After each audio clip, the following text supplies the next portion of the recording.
Hello दोस्तों, आज हम आपके लिए ऐसा वीडियो लेकर आए हैं जिसे देखकर आपके मुंह में पानी आ जाएगा। हम में से बहुत लोग खाने के शौकीन होंगे और बाहर जाकर या घर में अलग अलग डिश बनाकर खाना भी पसंद करते होंगे, जैसे चीज ब्रेड रोल, चिली टोस्ट, आलू सैंडविच, ब्रेड केक। ये सब चीज आप बहुत शौक से खाते हैं, पर आपको ये पता होना चाहिए कि इन सब चीज का जो मेन आधार है ब्रेड, उस ब्रेड के बिना ये लजीज चीज का बन पाना मुमकिन ही नहीं है। तो दोस्तों चलिए जानते हैं कि ये ब्रेड बनाई कैसे जाती है। हाँ, वही ब्रेड जिसको आप चाय से सैंडविच या टोस्ट बनाकर बड़े शौक से खाते हैं। आज हम उस ब्रेड के बारे में विस्तार से बताएंगे कि ये आखिर बनती कैसे है। तो बने रहिए हमारे साथ इस वीडियो में अंत तक। ब्रेड एक तरह का मुख्य खाद्य पदार्थ है जो दुनिया के लगभग हर देश में बनाया और खाया जाता है। समय के साथ ब्रेड और ब्रेड से संबंधित उत्पाद विकसित हुए हैं और कई रूप ले चुके हैं, और तो और बड़े चाव के साथ खाए भी जाते हैं। दैनिक उपभोग की खाद्य वस्तु होने की वजह से ब्रेड पचने में आसान, आकार में छोटी और बिना पकाए जाने वाली वस्तु है।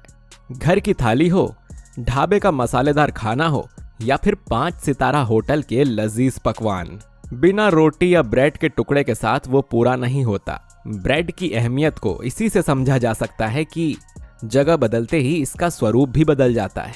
कहीं ये गर्म तवे पर बनकर हमारी थाली तक पहुंचती है, तो कहीं ओवन से होकर, तो कहीं तंदूर के अंदर से पककर। चूंकि ब्रेड का हर रूप एक अलग स्वाद रखता है, इसीलिए हम में से कुछ को ब्राउन ब्रेड पसंद आती है, कुछ को पिज्जा ब्रेड, तो कुछ को राई की रोटी। चलिए अब जानते हैं कि ब्रेड का क्या इतिहास है और सबसे पहले इसकी शुरुआत कैसे हुई। सबसे पहले ब्रेड कहां से आई, ये कह पाना मुश्किल है। वो इसीलिए क्योंकि उसके उद्गम को लेकर कई अलग अलग मत हैं। फिर भी माना जाता है कि ब्रेड हजारों वर्षों से हमारे आहार का अभिन्न अंग रही है। मनुष्य के विकास के साथ ही इसका सफर शुरू हो गया था। जैसे ही इंसान ने भोजन बनाकर खाना शुरू किया, वैसे वैसे ब्रेड अस्तित्व में आती गई। शुरुआत में आदि मानव ने इसे गेहूं के दानों से बनाया। इसके लिए वो पहले गेहूं के दानों को भिगोता, पत्थर की मदद से उसे पतला करता, फिर इसे अंगारों या गर्म पत्थर पर सेंक लेता। इस तरह उसकी ब्रेड बनकर तैयार हो जाती। आगे वक्त बढ़ा तो इसके स्वरूप बदलते चले गए। ईसा के करीब 3000 वर्ष पूर्व मिस्र में एक खास किस्म की ब्रेड प्रचलन में आई, जिसे डबल रोटी के नाम से जाना गया। वहां के लोगों ने गुथे हुए आटे में खमीर मिली टिकिया को भट्टी में पकाकर इसे बनाया था। आज दुनिया में भले ही ब्रेड का प्रचलन बहुत सालों से किया जा रहा हो, लेकिन माना जाता है कि इसकी शुरुआत मिस्र देश से हुई है। वहां के लोग आटे से खमीर की टिकिया को भट्टी में पकाते थे।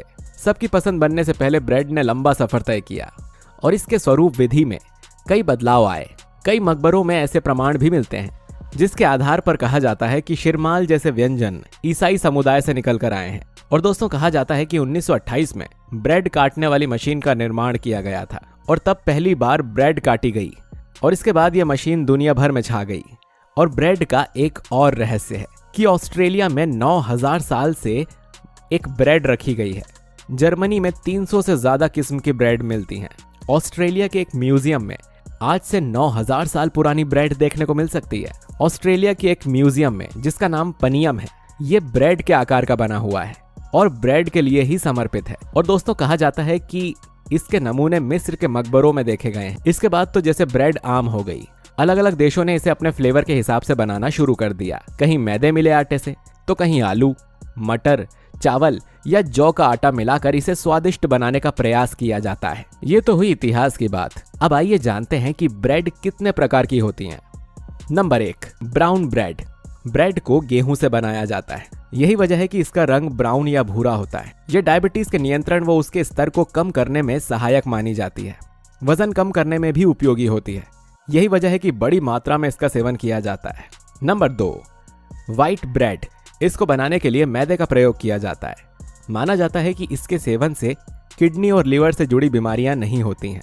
साथ ही यह ब्लड शुगर भी नियंत्रित रखने में मददगार मानी जाती है। हालांकि इसका अत्यधिक सेवन हानिकारक भी हो सकता है। नंबर 3, पिटा ब्रेड। पिटा, इसे अरबी ब्रेड के रूप में जाना जाता है।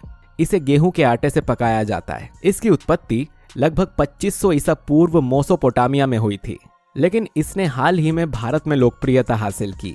Number 4, flat bread. ये आमतौर पर हम इंडियंस को बहुत पसंद होती है। ये आटे, पानी और नमक से बनी होती है। जिसे फ्लैट आटे में रोल किया जाता है और फिर पकाया जाता है। ज्यादातर फ्लैट ब्रेड्स खमीरी होती है। लवाश अलवाश ये एक नरम और पतली फ्लैट ब्रेड है। ये तंदूर के अंदर पकाई जाती है ताकि इसको सही कुरकुरापन मिल सके। खासतौर पर यह ब्रेड पश्चिमी एशिया में उपयोग की जाती है। ये तो ब्रेड के महज कुछ एक प्रकार हैं। जगह और प्रचलन के हिसाब से इसके कई दूसरे रूप आपको देखने को मिल सकते हैं। अगर आप भी ब्रेड के किसी प्रकार को जानते हैं तो नीचे दिए हुए कमेंट बॉक्स में बताना बिल्कुल मत भूलना। दोस्तों, अब हमने इतिहास और इसकी शुरुआत कैसे हुई और ये कितने प्रकार की होती हैं जान ही लिया है, तो अब ये भी जान लेते हैं कि ये कैसे बनती है। फैक्ट्री में ब्रेड बनाने के लिए आपको तो पता ही होगा कि गेहूं के आटे का इस्तेमाल किया जाता है। ब्रेड कई प्रकार के होते हैं, ब्राउन, रेड और वाइट ब्रेड। अगर ब्राउन ब्रेड बनाना है तो गेहूं के आटे में मैदा मिलाया जाता है और मैदा ज्यादा मात्रा में इस्तेमाल किया गया है। और तो और इसमें कैरेमल यानी चीनी के घोल को भी डाला जाता है। दूसरी होती है वाइट ब्रेड। ये सिर्फ आटे से बनाई जाती है और इसमें मैदे का इस्तेमाल नहीं होता। अब आपको ये तो पता चल ही गया कि कौन सा आटा किस ब्रेड में इस्तेमाल होता है। अब आइए चलते हैं आटे की फैक्ट्री की तरफ। सबसे पहले बड़े बड़े ट्रक में गेहूं को उसकी जगह पर पहुंचाया जाता है, जहां उस गेहूं को पीसकर आटा बनाया जाता है। उसके बाद तैयार आटे को पेटी में भरकर ब्रेड फैक्ट्री में पहुंचाया जाता है। फिर ब्रेड फैक्ट्री के वर्कर्स आटे के साथ यीस्ट को मिलाकर कुछ घंटों के लिए रख देते हैं। इस प्रोसेस को फर्मेंटेशन कहते हैं। दोस्तों, फर्मेंटेशन को आप ऐसे समझ सकते हैं कि ब्रेड बनाने के लिए आटे का स्पॉन्ज होना जरूरी है और आटा स्पॉन्ज तभी होगा जब इसमें यीस्ट मिलाया जाएगा।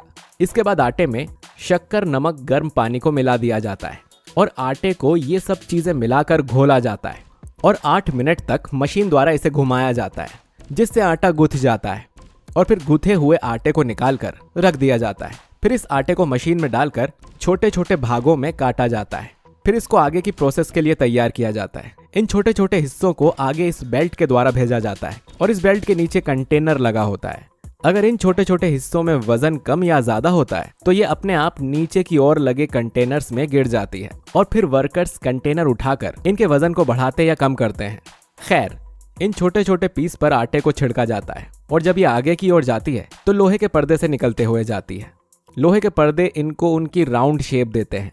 फिर इसको मोल्डिंग बॉक्स में डाल देते हैं और इनको 50 से 55 डिग्री टेम्परेचर में 20 मिनट तक पकाया जाता है और यीस्ट की वजह से ये फूल जाते हैं। फिर इनको कन्वेयर बेल्ट पर बिछा दिया जाता है ताकि पीस ठंडे हो सकें और सूख सकें। फिर दोस्तों, इनको आगे की ओर भेजा जाता है और आगे वाले प्लेटफॉर्म्स पर ब्लेड्स लगे होते हैं और ये ब्लेड्स इन ब्रेड्स को पीसेस में काट देते हैं। दोस्तों, बारी आती है पैकेजिंग की। तो इन ब्रेड को रिसाइक्लेबल पॉलीथीन में पैक किया जाता है और उस पॉलीथीन पर अपनी कंपनी का लोगो और ब्रेड में डाले सारे न्यूट्रिशन के नाम को प्रिंट किया जाता है। फिर इनको एक बड़े से बॉक्स में भरकर पैक करके ट्रांसपोर्ट किया जाता है और दुनिया भर की मार्केट में पहुंचाया जाता है, जिसके बाद ये आपकी थाली में, सुबह के नाश्ते में या चाय के साथ इस्तेमाल की जाती है। तो वहीं डेटिंग के टाइम पर सैंडविच के रूप में आती है। आपने ब्रेड को किस रूप में इस्तेमाल किया है? कमेंट करके जरूर बताइए। साथ ही आपको अगर वीडियो पसंद आया है तो इसे लाइक और शेयर जरूर करिए और अगर आपने हमारे चैनल को सब्सक्राइब नहीं किया है तो सब्सक्राइब करके बेल आइकन जरूर दबाइए ताकि आपसे हमारा कोई भी वीडियो मिस ना हो सके। चलिए दोस्तों, मिलते हैं आपसे अगले वीडियो में। शुक्रिया।